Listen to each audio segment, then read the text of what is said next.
আমার ছাত্রী অবনীকে পড়াতে গিয়ে দেখলাম তার আম্মু একটা ছেলের সাথে অন্তরঙ্গ হয়ে বসে আছে। আমি তাদের দুজনকে দেখে লজ্জায় মুখ ঘুরিয়ে নিলাম। আমাকে দেখে তারা নিজেরাও নিজেদেরকে গুছিয়ে নিল। আসলে মানুষের আসল চেহারাটা বোঝা যায় না। অবনীর মা যে এরকম একটা খারাপ কাজ করতে পারে এটা কখনো আমার ভাবনায় আসেনি। তবে চাহিদার প্রয়োজনে মানুষ অনেক জঘন্য কাজও করে থাকে। নিজের থেকে বয়সে অনেক ছোট ছেলের সাথেও মানুষ প্রেমের সম্পর্ক গড়ে তুলতে পারে, সেটা আমি আজ বুঝলাম।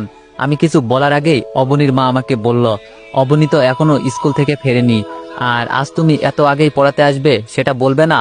তখন আমি বললাম, আজ মাসের শেষ তারিখ, তাই একটু আগেই পড়াতে এসেছি, টাকাটাও দরকার ছিল। তখন অবনীর মা বলল, আচ্ছা ঠিক আছে, তুমি বসো, আমি টাকা নিয়ে আসছি। কিছুক্ষণ পর অবনীর মা এসে আমার হাতে 10,000 টাকা দিয়ে বলল, ও হচ্ছে আমার খালাতো ভাই সুজন, অবনীকে ওর কথা বলার দরকার নেই, তোমাকে অগ্রিম মাসে টাকাটাও দিয়ে দিলাম। তোমার নাকি টাকার সমস্যা বলেছিলে, আজকে পড়াতে হবে না, তুমি বরং কালকে এসো। টাকাটা নিয়ে আমি চলে আসি। অবনীকে পড়াইয়া 6 মাস হতে চলল। সত্যি বলতে অবনীকে আমি টাকার জন্যই পড়াই।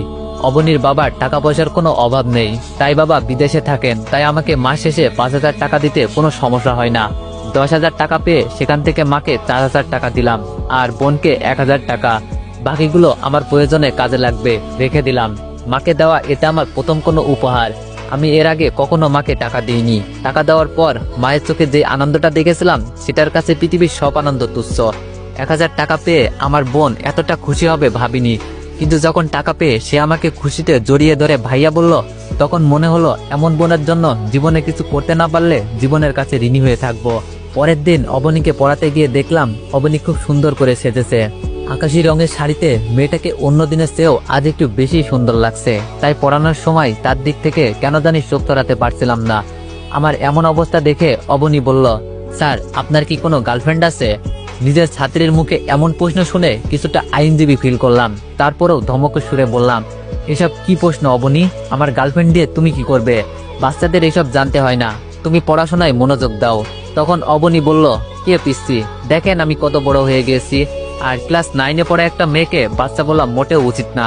আমার এক বান্ধবীর বিয়ে হয়েছে, বাচ্চার মাও হয়ে গেছে, আর আপনি আমাকে বাচ্চা বলছেন? অবনীর কথাই ঠিক, অবনীকে আজ মোটেও বাচ্চা বাচ্চা লাগছে না, বড়ই মনে হচ্ছে। শাড়ি পরলে ছোট মেয়েদেরকেও অনেক বড় মনে হয়, অবনীকেও আজ বড়দের মতোই মনে হচ্ছে। আমি অবনীর কথা এড়িয়ে যাওয়ার চেষ্টা করলেও পারলাম না। অবনী আবার জিজ্ঞেস করলো, স্যার আপনি কিন্তু বললেন না আপনার কোনো গার্লফ্রেন্ড আছে নাকি? তখন বাধ্য হয়ে বললাম, ছিল এক সময়, তবে এখন নেই। এবার খুশি তুমি? তোমার প্রশ্নের উত্তর খুঁজে পেয়েছো। তখন অবনীর চোখে মুখে অনেক আনন্দ দেখতে পেলাম। আমার গার্লফ্রেন্ড নেই শুনে অবনী এতটা খুশি হলো কেন বুঝতে পারলাম না। প্রায় 6 মাস পর হঠাৎ করে জানতে পারলাম